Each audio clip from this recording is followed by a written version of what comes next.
Hello, everyone. All right, an 18 unit update. I have not done one in like 2 months. There's sort of a lot that happened, but also sort of not. So the 9 units that we were working on are all done. It was about two or 3 weeks ago that we finished the last of them, and gave the list to our property manager to get rented.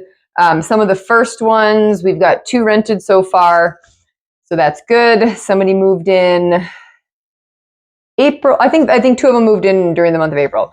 So we've been getting those. The 18 units, they started at 1850, which we felt was high. They weren't getting much traction, so they just lowered those a week ago, maybe 2 weeks ago. I think this might have been like a week and a half ago. So lowered that to 1750, which is still great. Still at the higher end of our underwriting, which is awesome if we can get them at 1750. The 2 bedrooms we underwrote at 1400, and both of them went pretty quick at 1400. So we are having to deal with now the last. So there's 18. We did the 9 left. 2 of those, though, the tenants are staying. They have a lease through the end of the year, and they were actually paying tenants, so we were fine with keeping them. So that brings it down to 7. One of those is a tenant who is Section 8, and we are working with his caseworker to see about getting him approved for one of the updated units. He's always paid his portion, and he was 8 years he's been there, I think, 8 or 9 years. So he's lived there a long time. He's great tenant, just the type of tenant we want to have there. So we are hoping that we can work out with the Section 8 and get him moved into one of the updated units. And that's what he wants to do. He wants to move into one of the updated ones. So hopefully get all that worked out.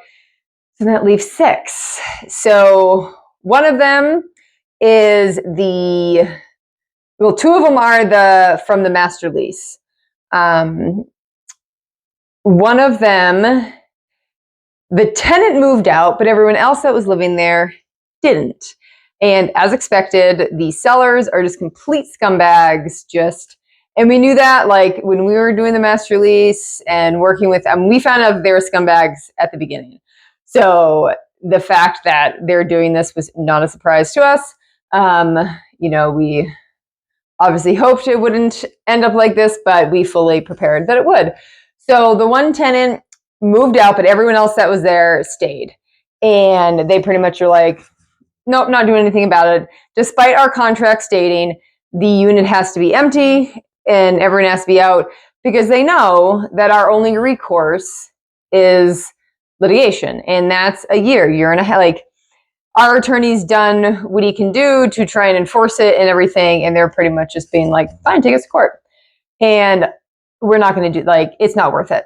It'll cost us more money, more time, and just not be worth the hassle. So we are starting the eviction process on that. We actually attempted to do cash for keys with all the tenants. They did not respond. So today we're like, all right, just get them out, start the eviction process.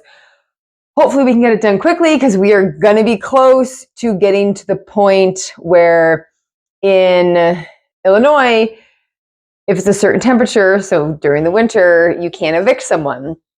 So we're hoping to get it done just before winter so we can get them out. Obviously, we're hoping that once we actually start the eviction process, they don't go through with the full eviction, but we are prepared for it to go through the whole eviction. So we'll see what happens with that one. And then the other one, so all the tenants that were left, we offered cash for keys, because we want to get everyone out. We want to get all the units updated, and we just want good paying tenants. And in one of the buildings, there's a couple tenants that have been very difficult from the very beginning. We've tried to be very nice to them, very accommodating, understand, like, we told them, like, we get it, we understand, like, that's why we bought this property, because your prior landlord was a slumlord. Like, he was your epitome of slumlord. He didn't take care of anything. He didn't do anything. Washer dryers didn't work. Just your stereotypical slumlord. So, we are very nice and trying to be very accommodating, but they have just been very difficult.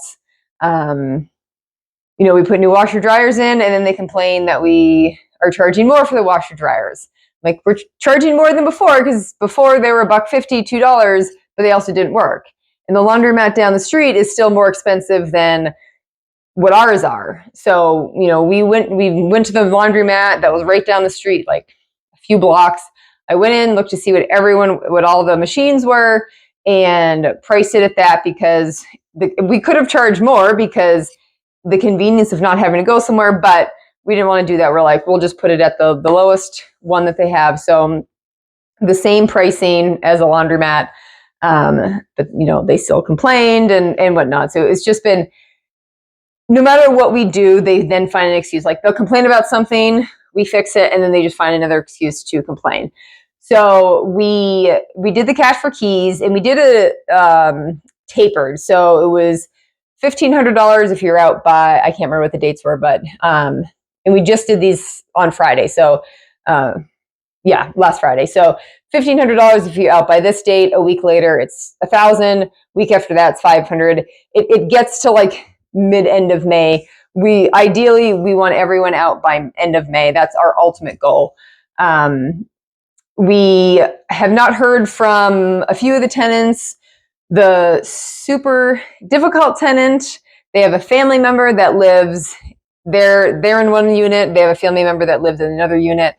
And they came back to us, and the property manager was like, they're the professional tenant. They like the terms she was using, the time frames, the costs, like she knew all those things. And basically came back and said, we want $3,500 and we'll be out by the end of the weekend.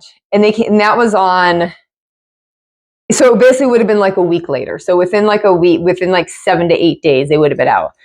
And we said, do it. And our property manager said, just keep in mind, if they really want to stick it to you, they can go to all the other tenants and tell all the other tenants, oh, and this was for them and their family member. So both tenants wanted $3,500 each to be out by the end of the weekend. And they said, just keep in mind, if they really want to, like, they can go to all the other tenants and tell them, hey, we're getting $3,500, so you should push back and tell them to get $3,500. And I said, if they do that, we'll pay it. Because if we don't pay for her and we don't get them both out and they're threatening to stay in until eviction, you think of those two units getting no rent for 6 to 8 months, and it would cost us the same. More hassle, more frustration. I would rather pay the money to them, and if they tell every tenant, fine, we'll pay every tenant the $3,500 if it'll get everybody out, because then we can get those units updated, we can get them rented. So we go back to her and say, yes, we will pay you and your family member. Each of you will get $3,500 to be out by the end of the weekend. Back to the, no matter what we do, then she complains. And then she comes back and she's like, that's not fast enough. How do you expect us to be able to move that quickly, blah, blah, blah. And our property manager, being a good property manager, biting their tongue, wanting to be like, you were the one that suggested this. Let's just remember, you came to us today and said, if I'm out by the end of the weekend, which was about a week, I think it was on like a Monday, they're like, we're just accepting what you offered. Of course, she flipped and was like, like I said, how do you expect us to move so fast? We can't be out that fast, blah, blah, blah. We want until May 7th. So our property manager came back, told us that, and I was like, shocking, she did that. So the other family member, though, said, I'll still be out by the end of the weekend. So Monday morning, our property manager went there, met with the people. Unit was empty. All their stuff was out. Nothing left behind. Changed the locks. Paid her the $3,500. Then we went and told their family member, yes, we will pay you the $3,500 and give you until May 7th. So as of now, they have until May 7th. We'll see come May 5th or 6th if they come back to us and demand more time. The other ones we're still waiting to hear on when their move out dates are. Property manager did say everyone was very receptive to it. So we did those, and we did those because we gave everyone 60-day notices. And then everyone was like, I didn't get a 60-day notice. I don't know anything about this. So then we're like, we just want to get everyone out. So we went to the cash for keys. All the other tenants were pretty receptive to it, and said they would think about it, talk about it, blah, blah, blah. So we're still waiting to hear from the other tenants. I think it's 3 other units. So there is a 7 out of the 7. 1 we'd have to evict. 1 already moved out. She'll be out on the 7th. 1 is a Section 8. So yeah, 3 left that we're waiting to hear from. Hopefully they'll be out, and we'll be able to start the rehab on that. So John has already contacted our guys in Chicago with the one that is empty. We've got 2 people that can go and take a look and give us, the idea of what it should cost. I mean, we've already done 9 units. We generally know what it should be. This one did have carpet, so we will have to rip out the carpet. So that one will have to be full flooring. We are doing a slightly different with the rest of the units than we did with the first 9. So we are not going to tear down the wall that's in the kitchen. It added a little bit of cabinet space, but with the extra work that it caused and the mess up with the flooring, and there is cement that we had to deal with, it ended up being more than expected once we did that. We were expecting it to be like just the wall and not a big deal. But as we dug into them, it was like, okay, this is a little bit more. Normally when you're demoing just a wall that has nothing, it's normally not a lot, but there is the electrical and conduit and cement, and just, it ended up being a lot more work to get not that much more kitchen space. So what we're going to do, we still want to get more cabinet space. We still want to add a dishwasher. So the wall is just a few inches thick, just normal wall. It's not anything big. So what we're going to do with the new kitchens, still rip everything out, do all new countertops, do all new cabinets, install the dishwasher. The fridge, instead of the fridge being in the kitchen area, we're just going to put it on the other side of that little baby wall. So it'll be sort of in the living room, but also like in the kitchen.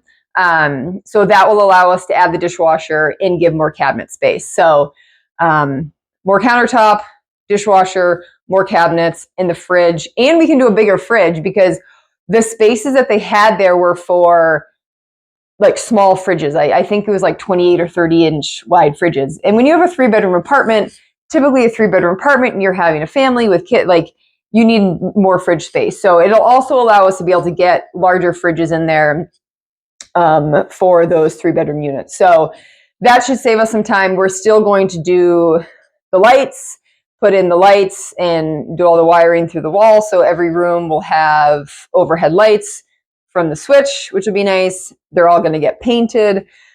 We haven't had to do baseboards. They've all been good enough that we can just paint.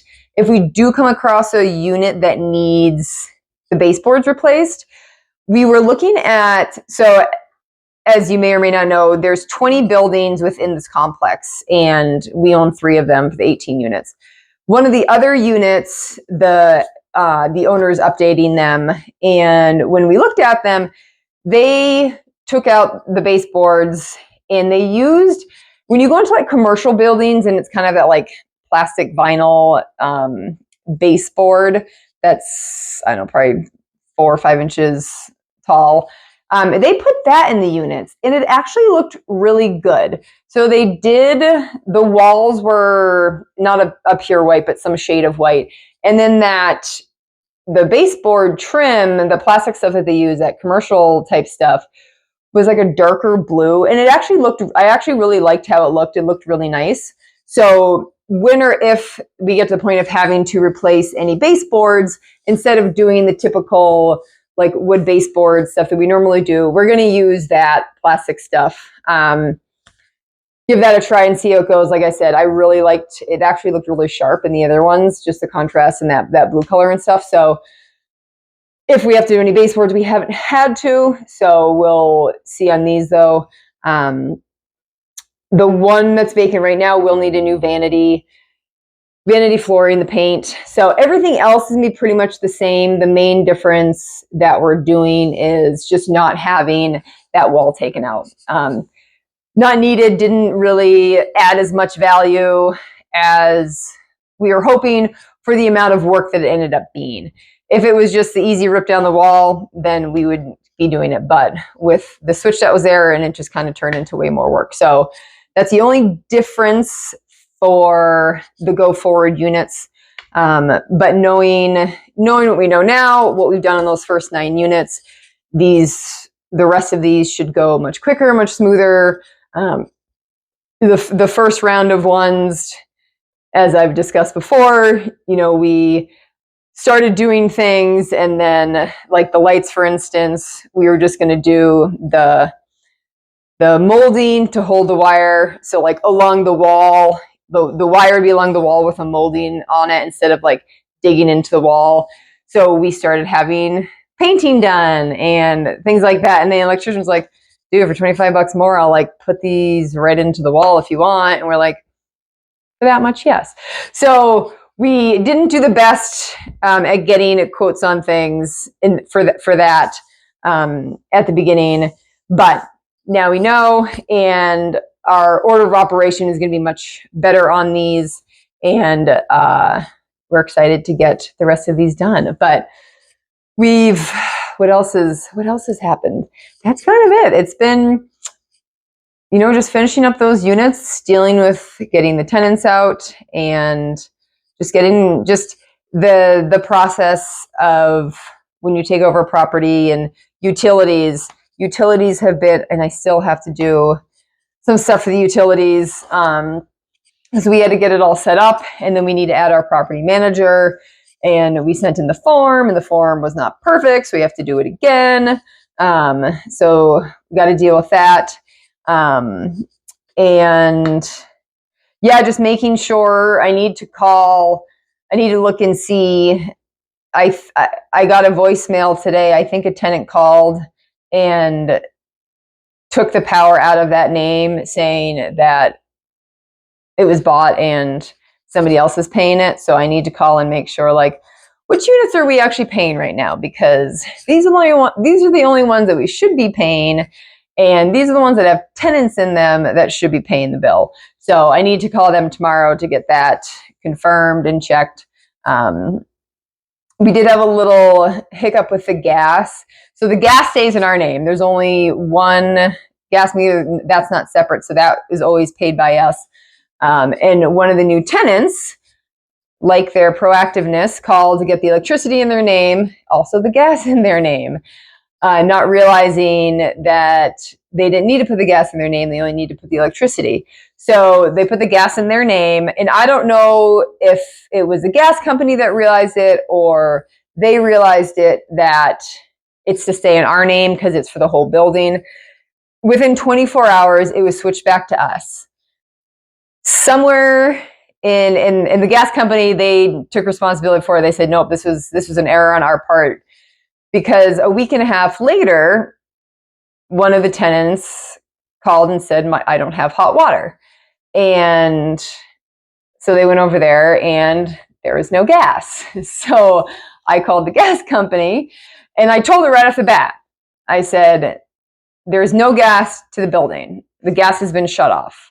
This is what happened. A tenant called, blah, blah, blah, told her the story. And she goes, no, it wouldn't be that. I was like, okay, then please tell me why you shut the gas off to our property.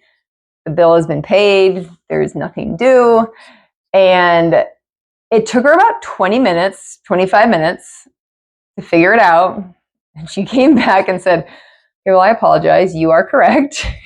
She said, this did start a couple weeks ago when the tenant called, and something in their system, she says, when it got moved back to you, it didn't like, when the gas gets shut off, it triggers somebody to go and do like whatever they did, it triggered somebody to be sent a week and a half later to literally shut the gas off to the entire building. And she says, that should not have happened. I do apologize. That is our fault. She goes, normally it's a day or two for us to like start gas service, she says, but because this was our fault, she goes, give me a minute. I'm going to see if I can get somebody out there in the next few hours. So she came back a few minutes later and was like, yes, we can get somebody out there in the next couple hours to get it turned back on. And we're really sorry, blah, blah. So got the gas turned back on. Of course, it takes a while for the water heater and stuff to catch back up. But It had been turned off. So when the tenant, it had been about a full day that the gas had been turned off. And only one tenant called to say there was no hot water, which I was like, I would think the other tenants would have noticed there's no hot water. But nobody else said anything, just the one tenant. But it got turned back on. So luckily that was a minor fire drill that we had to deal with. What else? Yeah, now we're just, we're like, we've crested the halfway point. Oh, budget-wise. So we're pretty much, so our budget was $215. We were about like 120, 125. So we're a little over half the budget, but we're kind of right on par with where we were expected to be, because out of that spend, that also included the roof, which obviously it's only one roof we have to do. So that's paid. That was $15,000. All the hallways, now that those are done, got all the hallways painted. So there was some just like general building stuff. So even though we're unit-wise, we're halfway done, it's not like we're going to take that 120, 125 and double it and be like, okay, well, now we're going to be 240, 250 and over budget, because some of that stuff within that 125 is not going to apply to the second half of the project. It's going to be just, at this point, it's going to be just the units. The one thing we haven't done on the units is the balcony. So every unit has a balcony, and they need to be painted. Some of them might have like one or two boards that need to be replaced. John, when he was out there last, was testing on one of them to see just like how long it took, replace a couple boards, and just finding the right product that he wanted to use paint wise, and got all that figured out. And our guy, he's like, yeah, it's like these. So I want to say we budgeted like $700, and I think our guy is like, yeah, this will be like definitely at most, like the worst one would probably be 700, just because it's not a ton of work. So a lot of them don't need any boards replaced. They might need some like screwed down a little bit more, but otherwise it's gonna be pretty much just painting them. But it has been rainy out there. They have not been able to, I don't think our guys been able to do any of them yet. So that's the only thing for the 9 units that are done that hasn't been done, just because weather-wise we have to wait until everything can dry out. And then there's enough time after painting that we're going to have a solid 24 to 48 hours to make sure everything is dry and whatnot. So the guy that we have working out there, he has been awesome. We are super, super happy with him. Just the stuff that he notices, the stuff that he picks up on, that he's called us about, are just the things that we would see, or the things that we would look for, the things that we would notice. So he's, we were talking to him this morning, and he was calling to tell us, still rainy, can't do the balconies. But we were just telling him, just thank you for being so observant on these things and paying attention to stuff. Like the trash. Oh, that was the other thing so the prior landlords had 4, actually I think they had 6. This is a rather big financial saving, and I know I've talked about this before. They had 6 dumpsters. They were paying like $1,700. And I remember looking at that and thinking, that's a lot of money for 18 units. Like that just seems like a lot each month.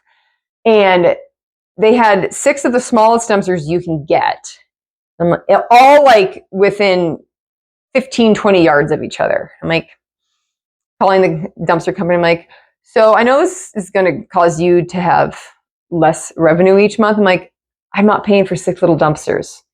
Put one that is the equivalent of the same amount of space and get rid of the 6. And they're like, yes, that does make more sense. So we did increase the pickup. So I think it was a 9-yard dumpster. I can't remember what size dumpster, but basically we were like, what's the size of all of those? And we did that for pickup once a week. And our guy was telling us, hey, the dumpsters are still getting pretty full. And the city of Lansing actually called us about the dumpsters. And so then we just had our guy like, okay, can you do twice a week pickup? So I think we're paying like $320 or $340 a month. It's less than $350 a month for the dumpster and a pickup twice a week. So we haven't had any issues since we started doing the twice a week, but the city of Lansing did call. I actually had a really good phone call talking to the guy there. He says, one, we just want to call and welcome you to Lansing. He says, but also just to discuss some of the issues, the trash being one of them. And he says there's still, I can't remember what he said. He made a comment about like there's still being an issue they're resolving. I said, oh, do you mean the one dumpster that's over? And I described where it was. I said, that's never picked up and is always overflowing. And in the 3.5 weeks we were there, I don't think there was a single day there wasn't piles of garbage bags around it. And he said, yes. And I go, yeah, the one that is from the seller that we bought from, because he kept one building. I said, I'm assuming he's the trouble one. And the guy just kind of started laughing. He's like, we're not going to say whose it is, but we are taking care of it. I'm like, you don't have to say whose it is. I'm like, because I know all the other owners and I know what dumpsters we all use. It's like, and they're the only ones that use that one. So not surprisingly, slumlords, they just do not get the dumpster emptied. So the city of Lansing was having to get involved. And, but it was just good conversation, good to meet them, talk to them, and stuff. And they're like, we just, they want everything to be clean, which I actually really like. Like, I'd rather them call and be telling us, hey, your dumpster is overflowing and there's trash. We don't want that, because we don't want that either. Like, it drives me crazy when the dumpster's overflowing and there's trash. So for years, all of the tenants have been used to the dumpsters across the parking lot in the same general area. We took out the 6, put one big one there.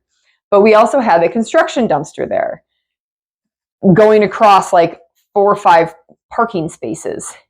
And like, it's clear to me, it's clearly a construction dumpster. Like, you're not going to have a dumpster of this size as your normal like trash disposal. And of course, those tenants that were always complaining, when we finished with the construction and took that dumpster away, they bitched and complained. They're like, you took our dumpster away. And we're like, no, they're still in the exact, like, the trash dumpsters are in the exact same spot they've been for years. Like, when we had the 6 taken, like, we put ours in the same spot. They're like, well, there was the one that was right in the front, blah, blah, blah. We're like, that was the construction one, taking up a bunch of parking spots. Like, that wasn't a permanent dumpster. And they, for a while, would just like put their bag of trash like where the dumpster used to be. And we're just like, dude, like, you literally have 30 steps more to bring it to the actual dumpster that you've been doing for years. Like, same location it was. And so just another, like, just being difficult. And our guy, he says, I don't know where the trash can came from in the building, because we do not want any trash cans, because they just have been super difficult. He's like, he goes, I know I took all the trash cans out. He goes, but somehow there's a trash can here. He goes, and it's overflowing. It stinks. He goes, I'm going to take all this trash out. I'm going to empty it. And he goes, and this, like, I'm not going to put this trash can back. And we're like, thank you for doing that. So it's just noticing things like that we've really appreciated. And it's just good to have somebody there. Good boots on the ground, somebody that we've been able to trust and be able to do that stuff. So what else with it? That might be everything. It's been going as planned. Some headaches, some dealing with having to evict somebody. Most of the tenants not paying, which they weren't paying when we bought the place, so we weren't expecting them. I've actually been surprised at how much rent we have collected. I have to check my spreadsheet, but there was a couple months where we actually collected more rent than I budgeted, just because I wasn't expecting people to. Of course, now that people have gotten the notice and the capture keys, of course, nobody's going to pay now, because they're like, well, you're making us leave. I'm not going to pay anything. So some of them have security deposits, so we'll be able to apply the security deposit to any back rent. But But overall, it's been going as planned. Your first year or whatever time frame you plan on stabilizing an asset, whether that's 2 months if it's a smaller one or 3 years if it's a larger one, we figured it was going to be a year. And it's always typically the most stressful time. It's the most difficult. You're trying to get stuff stabilized. You're trying to do the rehab. In this situation, we knew we were inheriting crappy tenants. We knew we were inheriting a property we had to completely redo. So we knew what we were getting into. So it's been going as expected. There hasn't been any complete blind sides of, holy crap, we did not see that coming. The only unexpected thing was the boiler going out in one of the buildings, but we just converted it all to gas or all to electric heaters. So overall, the project's been going good. It's going as planned. I'll be interested to update May 1st. So update the numbers for April, but we've been pretty on budget with what we've expected. As I said, a couple of the months we actually collected a little more rent than expected. And a couple of the months we collected less than expected. So I think for the year, I think we're pretty close to what we had figured we would collect, which is not much because I didn't expect tenants to pay. So I was like, okay, we'll have 8 units. Maybe 2 of those will pay. 3 if we're lucky. So we were very realistic on what this is going to cost, and we're as conservative as we could be. Now, trying to get the tenants out is the big thing. Hopefully, we can all get them out pretty soon. Hopefully, we'll start getting the rest of those units rented. We actually do need to get an update. We haven't, I think last week was the last week. Kind of like once a week, we're trying to get an update from the property manager on any tenants, any applications, things like that, and just make sure that things are still going. But they did say it's typically 4 to 6 weeks to get the units rented. So we're approaching that, but we also had to drop the price on the 3 bedrooms because they were a little high. So yeah, we'll follow up and see where we're at with that. But yeah, overall, like I said, it's going as expected. We're looking forward, obviously, to having it all done and be finished. Come September, yeah, probably by September, I will start looking into lenders to refinance. And we have to be refinanced basically by the end of December. It's sometime in like the first couple of weeks of January, technically, but in my mind, it's like be done by the end of December. So if I start the process in September, finding lenders, talking to them, and then your couple months of closing. So start in September, find the lender, start the process October, November, December, we should be closed by, and that should give us enough of a runway where we don't have to rush, we don't have to go crazy fast of like when we bought it, just super like on this time crunch, had to get it done. So we'll start looking in September, and that will, definitely determine what our numbers look like and how things go. Obviously, we're hoping all the rents come in where we think, and our value will be around that $2.4 million. And who knows what interest rates will do. I've stopped looking to see what they're doing because they were just all over the place. It's May 1st today that I'm recording this. So pretty much probably everyone knows all the things that have been going crazy. So who knows what interest rates will be by that time. Hopefully they're at least close to what they are now. Obviously we underwrote, okay, if they go up to a certain point, like what does that look like? Either way, it would have to be pretty extreme change for us to be like, oh shit, these numbers look really bad. Like, let's sell this. You never know. Black swan events happen and you don't see them coming. That's why they're black swan events. But I think we'll be fine. And we'll be able to refinance, get some of the capital back, and then not have to worry about a lot of the rehab because it'll all be done. There's only 2 units that we don't plan on doing anything to. because we got tenants in there, and they were actually 2 of the nicest units. So, so yeah, that's the plan. That's where we're at. If you do have any questions, I'm going to do another video next week once I have the numbers updated through April and I got the books closed for April. I'll do another one just kind of going over like where we're at. But obviously we're 100% losing money. We did not, like, making money was not even on the table until basically, I don't expect to make money until we refinance. So we're 100% losing money every month, which was expected, because we knew we weren't going to be collecting all the rents, the mortgage payment, the cost of the construction. And granted, we're getting reimbursed for the construction, but we're still having to pay that up front. So we by no means thought that we are going to be making money. We 100% have budgeted that we are losing money every single month until we refinance. So it'll be just like, all right, are we losing as much money as we expected? And like I said, the first few months we were pretty close to what I expected that we'd be losing each month. So update for April, and I'll take a look and do that. But yeah, now it's just getting those tenants out and hoping we get some more of them out in the next couple of weeks. Like I said, our goal would be to have all of them out by the end of May. The squatters, we know we won't.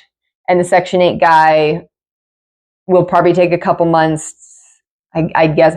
I don't know the process there. Maybe we'll know by the end of the month if he's approved to move into one of the finished ones. But obviously the squatter one, that's going to be a 6-8 month process, and then waiting on him. So hopefully we can have the rest of the tenants out, so the 4 more units out by the end of May. That would be our goal. And then we'll probably have 2 different contractor teams, just focus on 1 unit. That was another thing that we did. We kind of started working on multiple units, and it's like, well, when we're painting, let's try and paint everything. It became, with as many units as we ended up having, it ended up being a little more chaotic than it should have been. So now whoever we hire, it's like, all that you're doing is this 1 unit. You just focus on this 1 unit.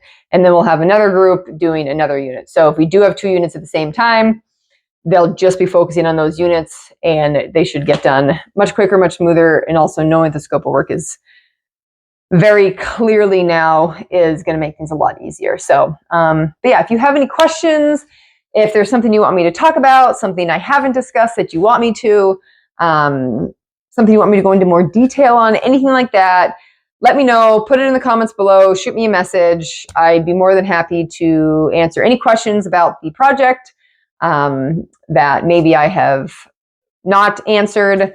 Trying to be detailed and kind of give all the information and share the information that I wish I knew and things like that as I was doing, just getting started. But what else? Yeah.